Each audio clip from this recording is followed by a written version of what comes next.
We are back on the couch and we're back in Northern Virginia. So yesterday I said I was going to come back on last night and give an update. Well, I ended up missing my flight and sitting in the airport for about 4 or 5, I guess 5 hours or so. And then I got in the zone. And so, you know what happens when that happens? I don't come back live, but I'm back here on my typical Monday to give you a review of an overall recap of the Elevate Derm East Conference in Boston. We'll recap the last day, go over a few notes that I mentioned. We'll still get into some health and wellness today. I have some products to share, not related to the conference. We'll talk about the Dermatology NP Starter Kit, Dermatology Nurses Association, my upcoming sabbatical. I'll give you an entrepreneurial tip. And I don't think I have a social media tip for you today. And then how you can meet the Lahey Dermatology NP Fellows and the director. If you're new here, welcome. My name is Dr. Kimberly Madison. I'm a doctorally prepared nurse practitioner. This is one of my social media platforms where I share my journey to provide a source of inspiration, motivation, a living case study, a blueprint, your virtual mentor. Pick any one of those you like. If this relates to you, I hope that you will like, follow, and share my content. And if it doesn't relate to you, but you know someone who might be interested, I ask that you share it with them. So let's jump right into it. It is late. It's a it's a school night, a work night. So we always start with health and wellness. If you're new here, I usually go live on the weekends, unless I get caught in the zone writing or filming or doing social media. Then I'll typically will come on a Monday if that is the case. So that's what you're finding out right now. It's late because I just got back in town. So when I did get back in town, it was like I had to go pick up my dog from my parents' house. So I didn't get back to my place till after midnight. Of course, if you're not familiar with the DMV, the traffic here is horrible. It doesn't matter whether it's 10 a.m. or 10 p.m., there's always going to be traffic. At night, it's usually related to some kind of lane closure. So there was a lane closure going both directions. So I went to bed late. I usually have to start Mondays early. I'd like to start them at 7, but we didn't start till 8 or so. And then I had someone orienting with me. And then I stayed later so that they could kind of get acclimated with the documentation. So my day was a little bit longer than normal, but I did run again. I did, oh, you know what? I was going to bring in the Isden sunscreen, and I think I'm going to do a review after I go running because it's pretty clear, but once I run, there's the whole white cast.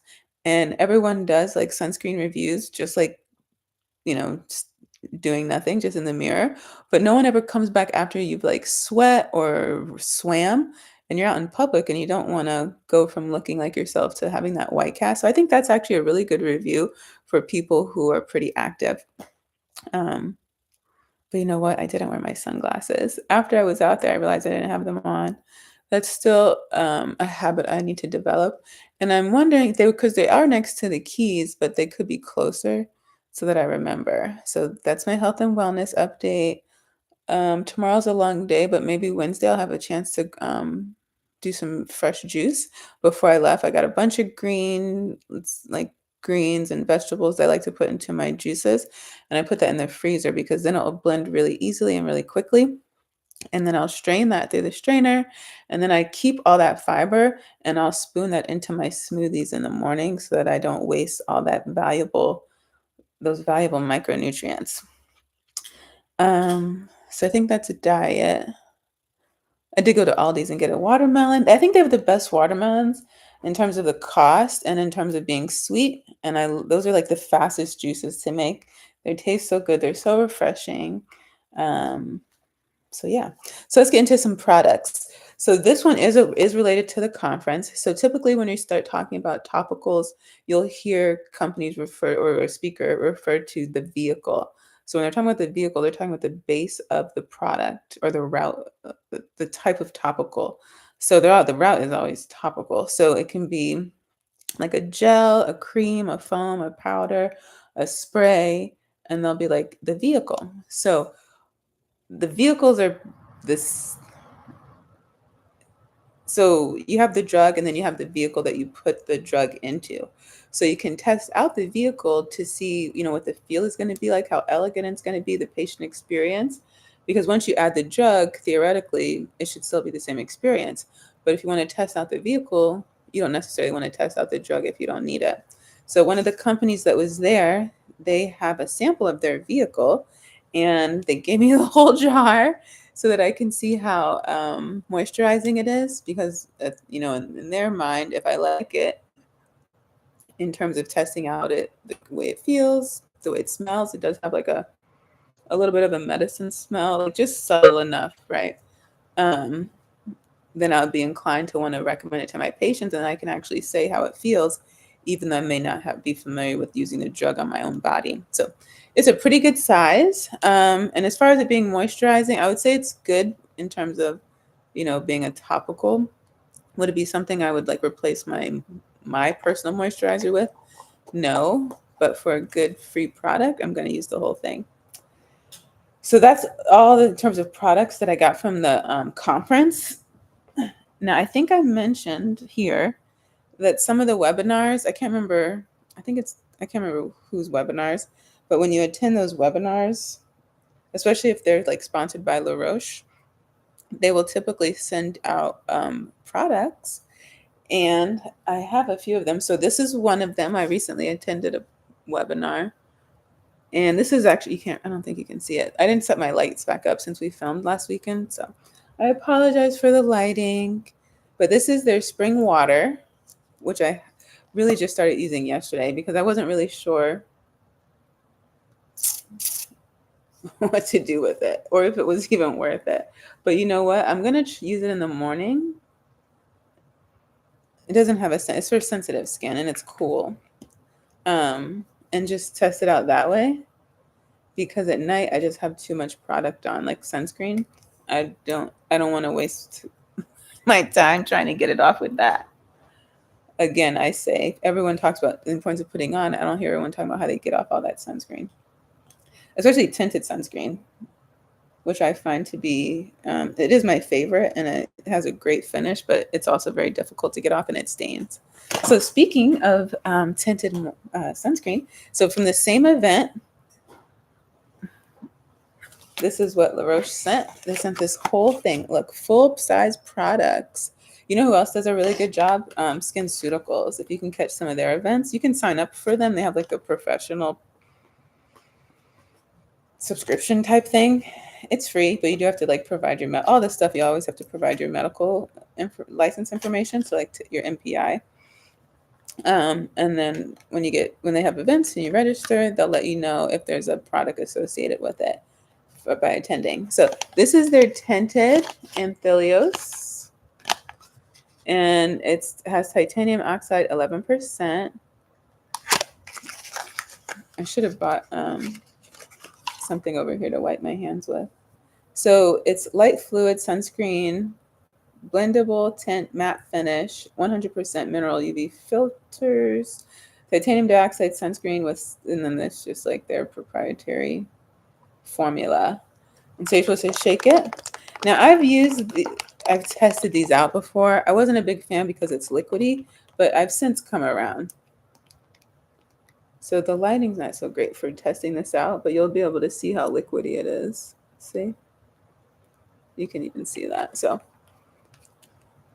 and I have another one that I've been wearing to go running. So this is supposed to be tinted. And I would say that because I feel like, so it doesn't have a white cast, but it does that matte finish just makes it look like it's noticeable. And I think in pictures you would really notice it. Before I switched to coats, I used to wear a pipette. I was in love with that one, but it did take a certain, hello mother. It did take a certain, I called my mom earlier and she didn't pick up, and then, I had to move on to the next thing. She understands. Okay, so I should have told you what it was. So anyway, yeah, so even though it didn't look, so anyway, that one I had to put on pretty much kind of damp skin in order not to have the white cast. But then sometimes in pictures you could see it like there was a flash or something. So next to each other, you can kind of see. Look at that. I'll have to do a better job, but I actually kind of think this one is better than the tinted one, to be honest. At least on my skin. If you're a little bit lighter than me, you can probably get away with this and love it, especially if you like the matte finish or you want to put it under makeup. Because I think people who want to put it under makeup don't want a shiny finish. You can tell me if I'm wrong. So they're marketing this one as body and face, and the tinted one they're just marketing as face. I don't know if it's because of the size and this particular applicator. Did I do a good job to see? This is a nice little applicator, and it's small too, so it won't come out too fast, especially since it's liquidy. I thought they used to call it milk for some reason. Maybe that's what anthelios means. It's for sensitive skin, lightweight, blendable. I said that part. Okay, and then water resistant, 40 minutes. I just listened to an interview with the guy who founded Blue Lizard. Believe it or not, he founded Blue Lizard, the Skin Pin, Sarna Lotion, I want to say. He has a whole umbrella of his company. And he's actually not a healthcare, like a clinician,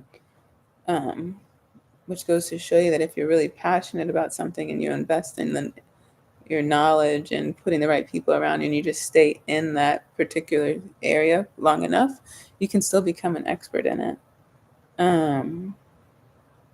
So yeah. So it's kind of, I think it works for body. I think it works. So I use these kind when I run because I don't mind the white cast, although I do think it's important to know that even though it's okay, once you start sweating, it usually turns really white. And depending on if you're by yourself or not, you may or may not like it. Ooh, I don't think this is going to be a long video. I say that every time. So yeah, I recently released the Dermatology Nurse Practitioner Starter Kit, which is a downloadable guide to help you if you're kind of new to derm or just curious and trying to figure out if it's something you really want to invest in or switch specialties for. And so you can go on Google and find a bunch of resources and get overwhelmed with Google searches and YouTube. And so I just created a collection of resources, including textbooks, journals, organizations to join, conferences to attend, and ways to get training in medical, surgical, and cosmetic dermatology. Just like a starting point, just to kind of get your foot in the door, to get access to credible resources recommended by people who've been in the game for a long time. And that covers a wide range of the industry. You can click on that link in my bio and visit the virtual Preceptor shop, which is where you can download that as well as my other digital products. And when you purchase that one, at the end, I announce the next coming products, which hopefully I can get done in August when I go on sabbatical. So if you don't know, I'm preparing for sabbatical. That means I will not be on social media for all of August. It's an opportunity to rest, reflect, and rejuvenate, and for relationships. And so I won't be on. The podcast will continue to be run by Angie. I have a handful of meetings scattered throughout the month. And when I say a handful, it's literally a handful. No more than that. Yeah. And so I still haven't decided I just haven't decided what I'm going to do with this channel, but I won't be on any of the other platforms. The only place I might do anything is this channel. But it will be pre-recorded and it will be posted and scheduled throughout the month. And the main thing I'll be covering is that new course that I signed up for. I'll be reviewing that on a weekly basis. So stay tuned for that.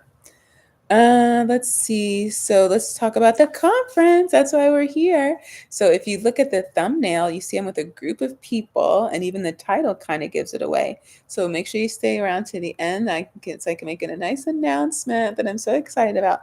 So let's get into the conference, right? So I talked about the benefits of attending conference. I've shared my experience each day in terms of the food, the lecture content, the networking opportunities, the benefits of attending a conference, both as a practicing clinician as well as an entrepreneur.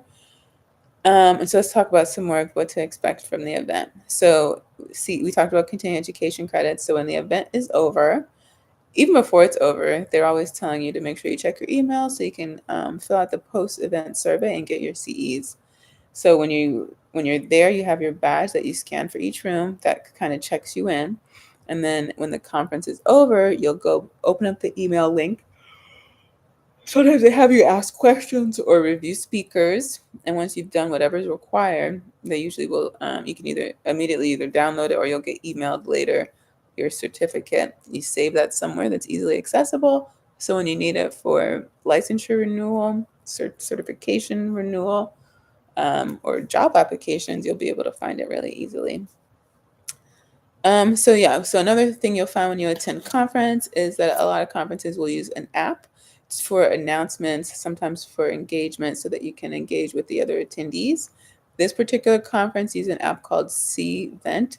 And so on there, we could do things like see the agenda. We can see all this, everyone who's attending, all the attendees, all the speakers. I think industry was on there too.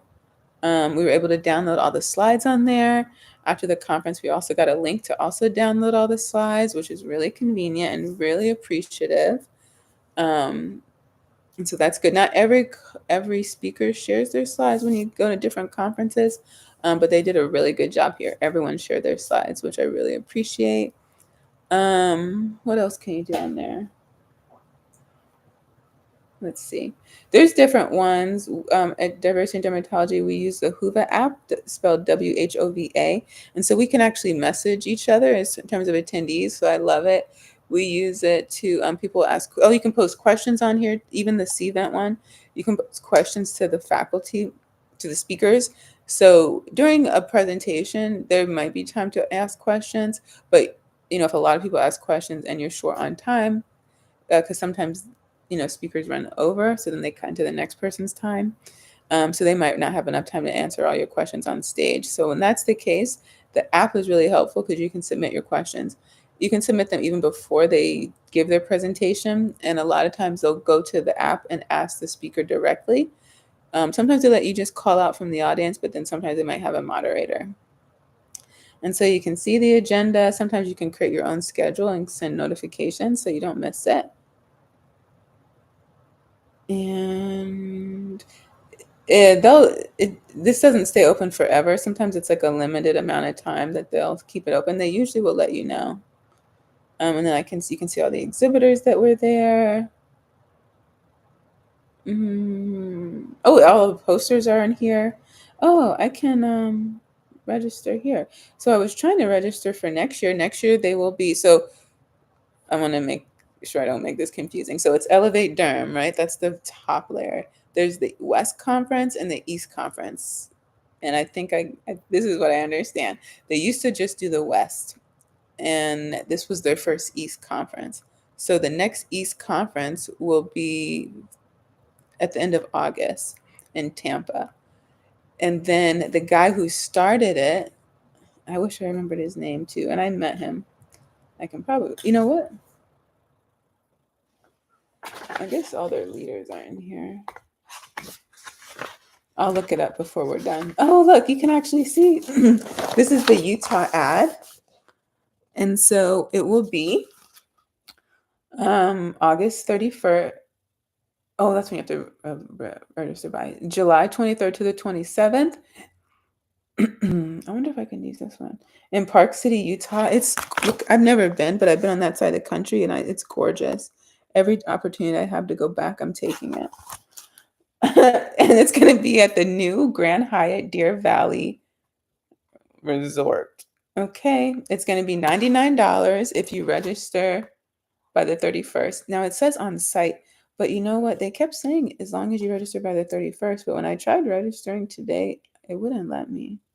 Let me see if I have better luck registering from the app. I messaged them though, so hopefully they'll help me. It's the same thing. Oh, this is the one I want to tell you about. So the guy who started it, I'm going to look up his name in a second. So the conferences, even though I'm calling it a conference, they're also referred to as meetings. And so he has some other meetings that he puts on. He puts on 5 a year. So he's only seeing patients once a week now, because these conferences, they're a full-time job. So this other one that he started is called Relevant Advanced Practice Rapids Immunodermatology Symposium. I want you to guess in the comments where you think this is one is going to be. And at the end of today, no, I'll just give you a few minutes. Guess in the comments where you think it's going to be. It's April 10th to the 14th, 2025 at the Hyatt Regency Grand Reserve in San Juan, Puerto Rico. Oh my gosh. I want to see I don't know if I want to try to make that one. I need to see the agenda. But I really want to go to Utah. I've been to Puerto Rico before, but I haven't been to Utah. And like I said, I want to see the mountains. But yeah, so it said you could register. And so what happens is when I register though, because one thing I've loved about this conference is say I registered and say you wanted to come and hang out in the evening sessions, then I can purchase a guest pass and you could hang out with me.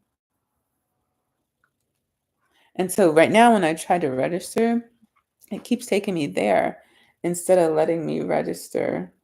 And so because it says the special on-site rate, I just wonder if I missed the window. But then it doesn't take me to the next type of registration. So anyway, I emailed them and I'll just wait for them to respond. But yeah, I want to tell you about the guy who started. Oh, there he is. Yay. So Matthew Brunner. Oh, I hope I'm saying his name right. Brunner. Brunner. He is a PA. Oh, right now I want to say he lives on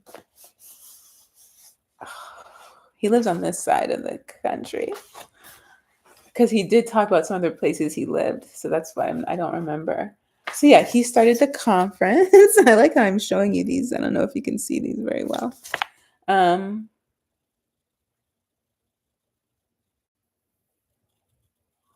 Yeah, it was a really great story he told that made him want to start it. And so yeah. Oh, I'm so glad. I really wanted to find that one for Puerto Rico. So yeah. So I think I told you about the discount registration. Oh yeah, I want to tell you who the faculty is. And then they have all their leaders. So these are all the leaders for Elevate Derm. And then they have all the faculty. So I want to read the faculty for you. First, we have Dr. Chris Brunick from Yale School of Medicine. He did the micro, there was like a micro kind of talk. Micro. Let me tell you for sure. You can just go to the website. If we don't have to hear me read through every name and agenda. And then Dr. Douglas DiRuggiero, he's a doctorally prepared PA. So Douglas is the one who has like so many publications. He's helped write the Bologna textbook, and he collaborated with so I keep calling her Dr. Babanich, but then today my app said her name Bobanich. So now I need to double check. But the two of them started the journal of the journal of the Dermatology Nurse Practitioners and PAs, JD NPPA, which I showed you the other day. So yeah, he's a big deal. Dr. Rebecca Hartman from Dana-Farber Cancer Institute in Boston, Dr. Jennifer Huang at Mass General. I volunteered there before I started working at Children's Hospital. Those are all my ways to get in the industry to get experience. I almost forgot about that. I always forget about that. Dr. Michael Lewitt at Illinois Dermatology Institute, Dr. Peter Lyo, Medical Dermatology Associates of Chicago. He's one of the doctors coming up here. So this is July 29th, 2024. In just a couple of weeks, they have an event in Chicago. Sometimes we do these boot camps. Diversity in Dermatology has a philanthropic arm called Diversified Education Foundation. Oh, it's already gone? Oh.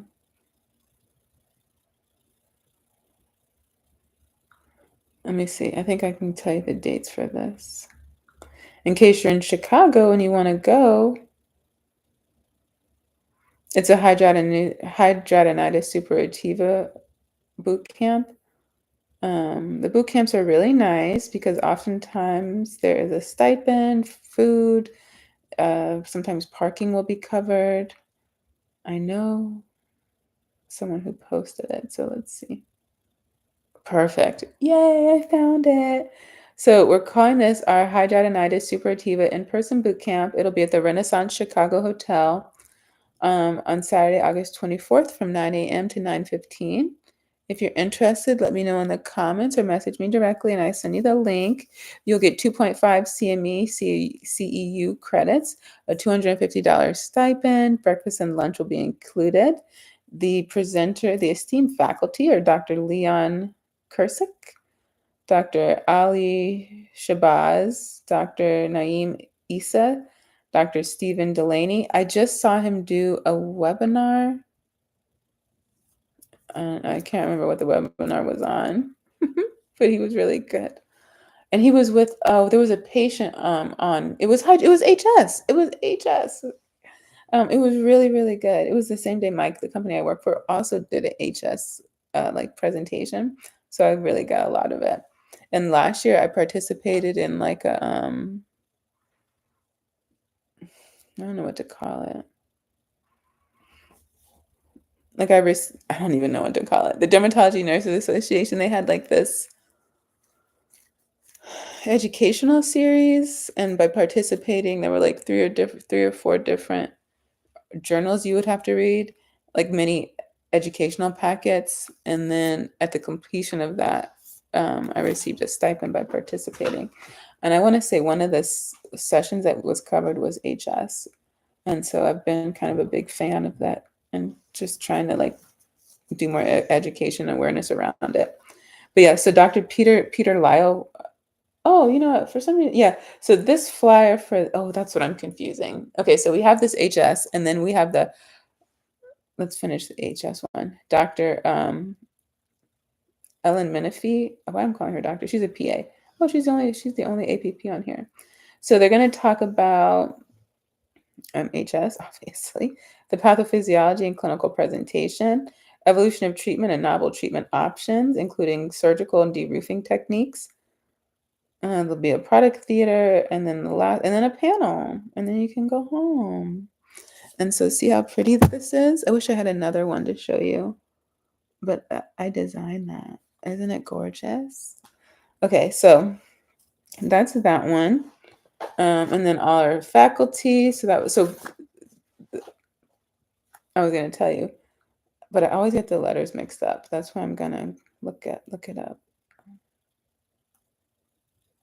There we go. So the Illinois Society of Dermatology Nurse Practitioner of PAs, ISDPA, they have an upcoming their conference actually. And I want to tell you in case you're over there and you want to attend. So it's going to be August 8th to the 11th at the Renaissance Chicago Downtown Hotel. I believe it's still $99. You can earn up to 19 CMEs. They're going to talk about psoriatic arthritis, women with arthritis, integrative derm, skincare, tweens to adults, tech and dermatology. And actually, I know he just posted that he's doing this. He's leading that talk. You think you know Jack on Jack's segmental versus non-segmental vitiligo. They had a discount for hotels, but that ended on the 16th. And so the reason I'm sharing that with you is because Dr. Peter Lyo will be there, and so will Dr. Kirchhoff. She was there this weekend too, doing a product theater, and she's spoken for diversity in dermatology before. It was great to see her, and she even had her diversity in dermatology book bag that we gave out this year. So that was really cute. But yeah, I designed that flyer. Okay, so this is Dr. Adam Lipworth out of Lahey, right there in Burlington, Mass. Brittany Schultz from the Minneapolis. She did the immunobolus disorders, which was phenomenal. Dr. Jerry Shapiro out of NYU, Langone Health. I think I'm saying that right. Really wonderful. He talked about acne, and then he did the alopecia talks. Dr. Vanita Sheth, she's also at Lahey. Dr. Susan Taylor of the Perelman School of Medicine at Penn State. I think it's Penn State, or is it the University of Pennsylvania? I feel like it's Penn State because Victoria said it a couple of times, but I don't want to steer you wrong.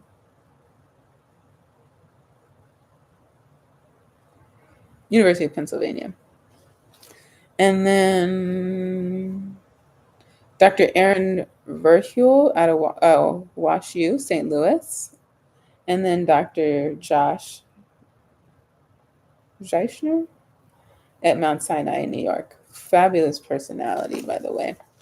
So that's the faculty. So the last lecture, so there were two lectures on Sunday. Well, like lecture themes. We did PEDS, so diagnosis and management of infantile hemangiomas, and don't miss it, important skin conditions in children. That was with Dr. Jennifer Huang. And then to close us out, Dr. Adam Lipworth came on, reducing diagnostic error in dermatology, a Bayesian approach. Wow, did that really change my perspective? So it's complicated and simple at the same time.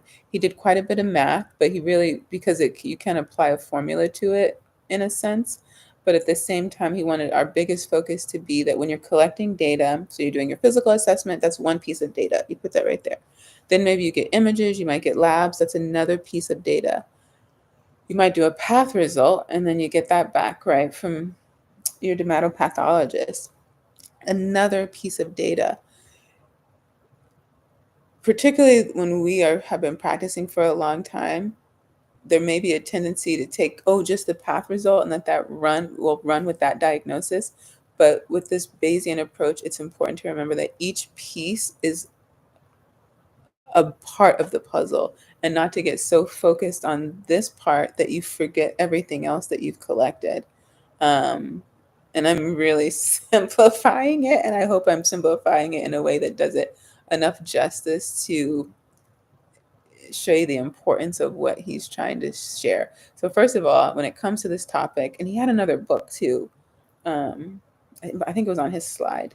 So when I go back and look at that, I'll put an article up on the blog about it. When he tried to go into the literature to find articles on it, I think he said he only found like a couple or like very few, and like one in dermatology. And he gave really wonderful examples to depict how we normally operate and to show the flaws in that. Um, and so that helped. It helped a lot with like, because you can think, oh, I'm not doing that, but by him giving an example and us answering it wrong, like 90% of the room answered it wrong, he was like, okay, this is really going to be of help. And his whole thing was just to bring awareness to this other part of the picture, because he had a patient who came from another country, I want to say, and he had these lesions all over, and he couldn't afford the biopsy. But he said, if I go back to my country, then I'll be able to afford it and I'll bring you the results. And so, because the doctor had kind of started going down a certain path, he kind of never let go of that. But what ended up happening is the guy went back to his country. He didn't get so he was a terrible historian. He went to his country. He came back. Not only did he not get the biopsy, he continued to be a poor historian. So he couldn't tell when the lesions appeared, treatments he's had, things he's tried, like everything. And so at some point in the course of trying to help this gentleman, Dr. Lipworth realized, so he writes up everything, and then he eventually refers the guy to Lahey, where at the time he wasn't working. He was working at I think the Brigham, and so Brigham Women's Hospital. Um, and so what happened, which, you know, kudos to him for even sharing this, he missed a big diagnose. Well, he missed the diagnosis. The guy ended up going to Lahey because it's such an interesting case. They published it. Can you imagine? Um, and so he got a big lesson out of that. And so with that lesson, he's trying to impart to us the importance of taking all the pieces and making a picture out of it.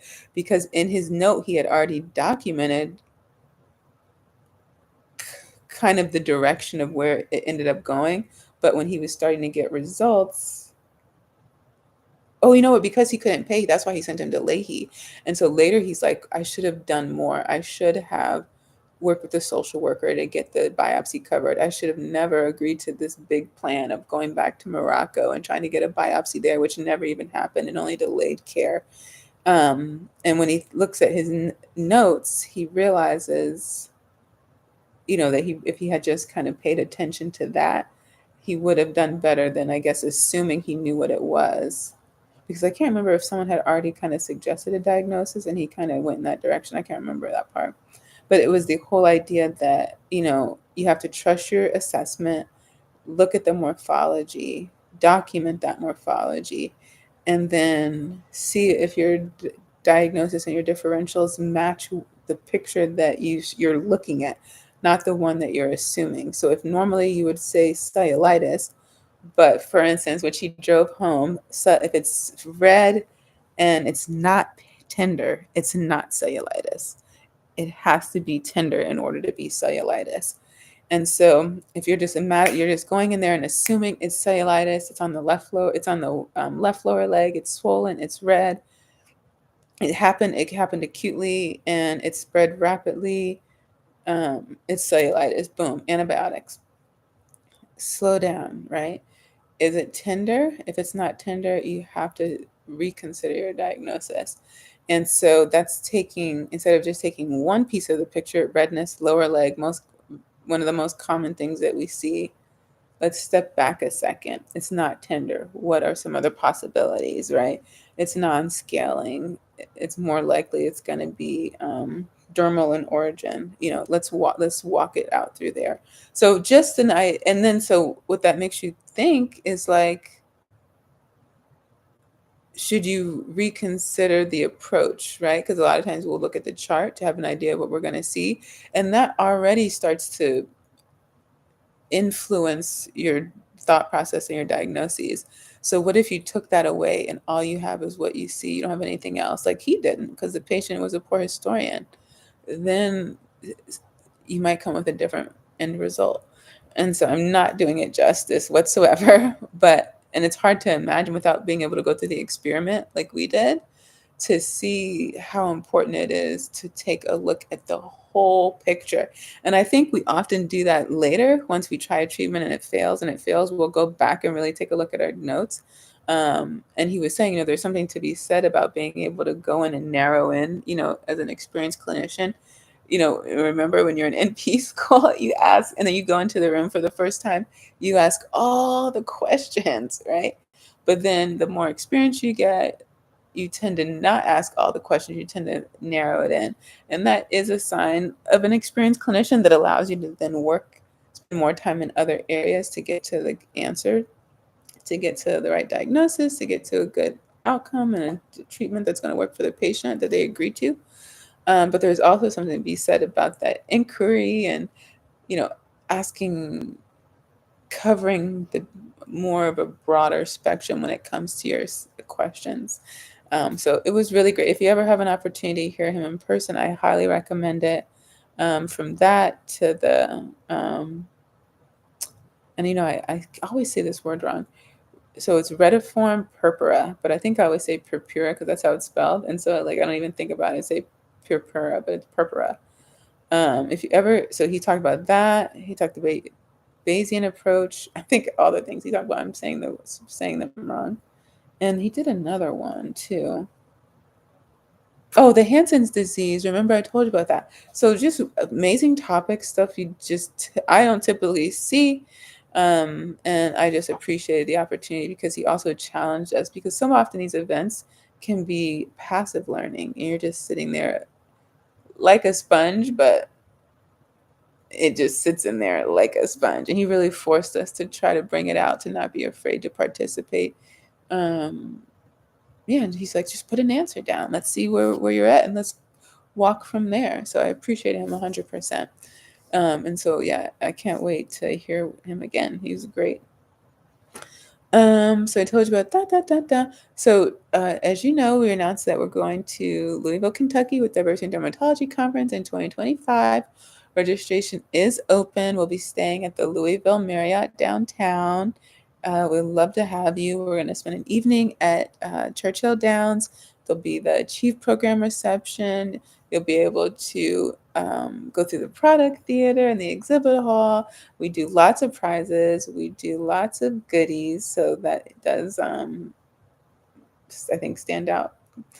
And yeah, you get to network with your colleagues, and of course, you'll get access to some really unique educational topics that you're not typically going to see elsewhere. And so, yeah. The Dermatology Nurses Association announced today that they updated their website, and they did. It looks really good. So I want to direct you over there. The links to everything I'm talking about is in the description box. So yeah, I'm really happy to see that. Remember, they need as much help as possible. I've did I tell you about the scholarship in this video? I can't remember. If I did, forgive me. If you can tell, my eyes are closing by the second. So they have their scholarship, which I talked about in the previous video. So make sure you go back and see that.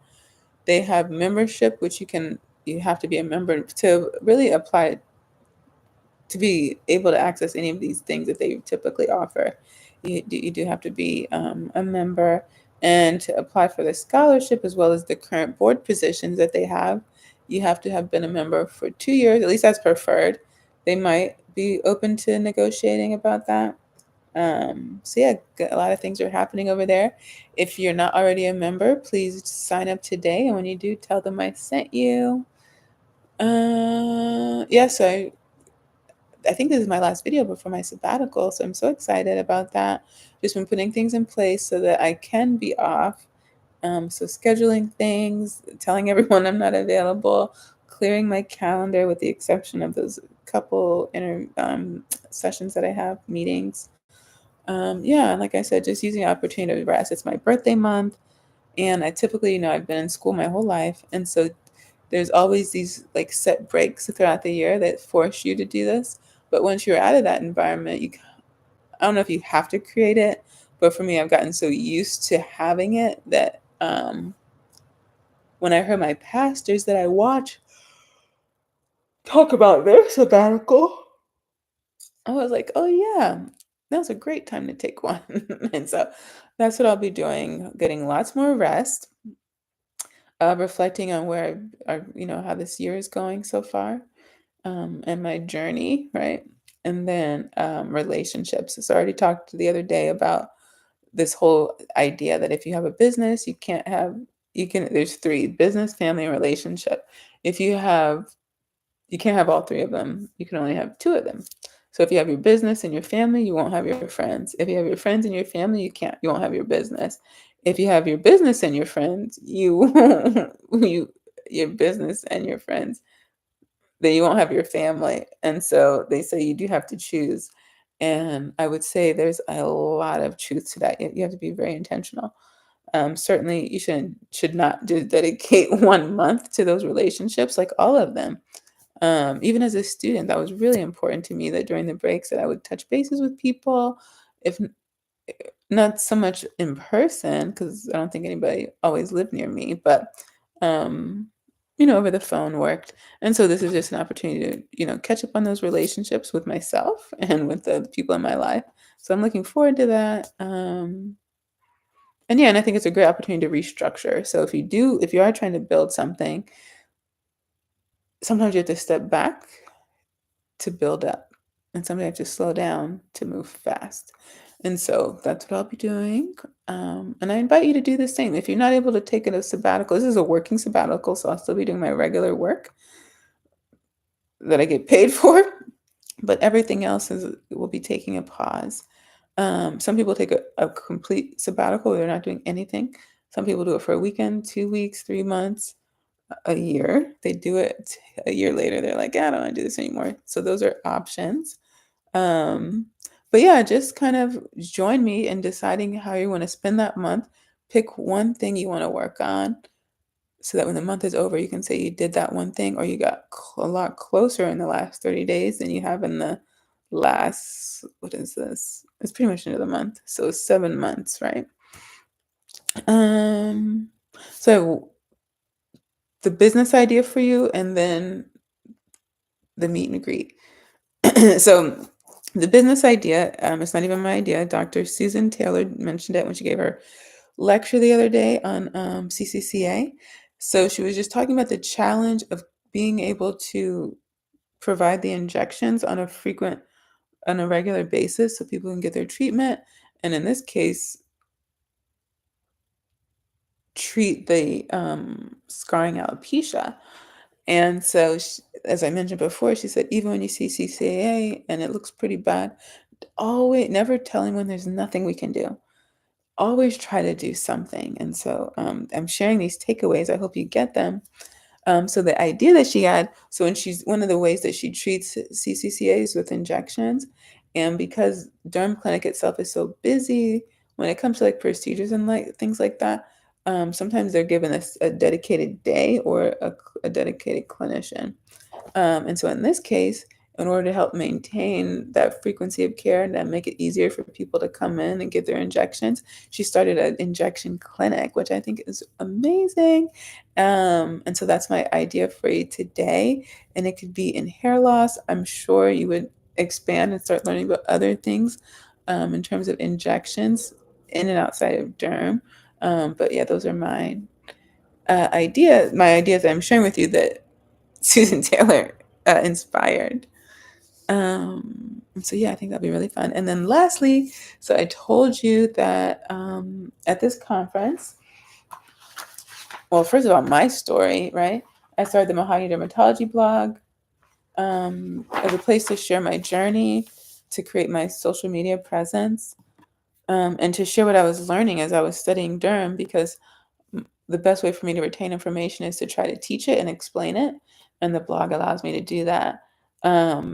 But then I had so much going on in my personal and professional life that I ended up spending a lot of time dedicated to that content to help new NPs, especially.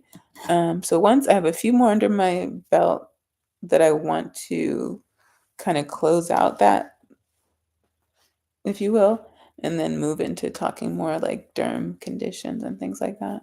So anyway, the advisory board is full of NPs and PAs, and one of them is Victoria Garcia Alba. I don't know if she says Alba or Albia. I'll have to ask her. But she's the director of the Dermatology Nurse Practitioner Fellowship at Lahey. And in that thumbnail are the fellows right now. Anyway, the exciting news is, so she agreed last year to let me interview her for the blog. That's my most number one visited page. And so Google sends me analytics, and that's how I know that information. And so now she's gonna come back. And so I learned so much about where the program is right now, the fellows, the costs, and then like what's around the area. And so, oof, I'm getting so sleepy. I don't remember what I said. The cost. Anyway, so she came on so that I could interview her for the blog, talk about the program, and now she's agreed to come back. But this time we're going to actually go live on LinkedIn so that you all can join us live, ask questions live, and also just send them in advance if you're not able to attend. We don't have a date yet, but we're working on it. Once that happens, I'll roll out the marketing material because it'll be on LinkedIn. It'll be on LinkedIn and YouTube. So great places to follow. It'll be my first interview on this channel, and I still need to figure out how that works too. Um, but yeah, so I'm excited about that. And yeah, just again, I just can't say enough about her or the conference and all the people that I met. Even down to, is she on here? Yeah, I didn't think she would be. Carrie, she helped. There was, I think, two Carries. She just really helped with all like the food. That's a big thing for me. And so it takes a lot of work. It takes a lot of work. So I think that's it. Like I said, I'll be on sabbatical. You might see me pop up again with under some pre-recorded content. Otherwise, I'll see you in September. Let's see when that is. I'm really looking forward to it.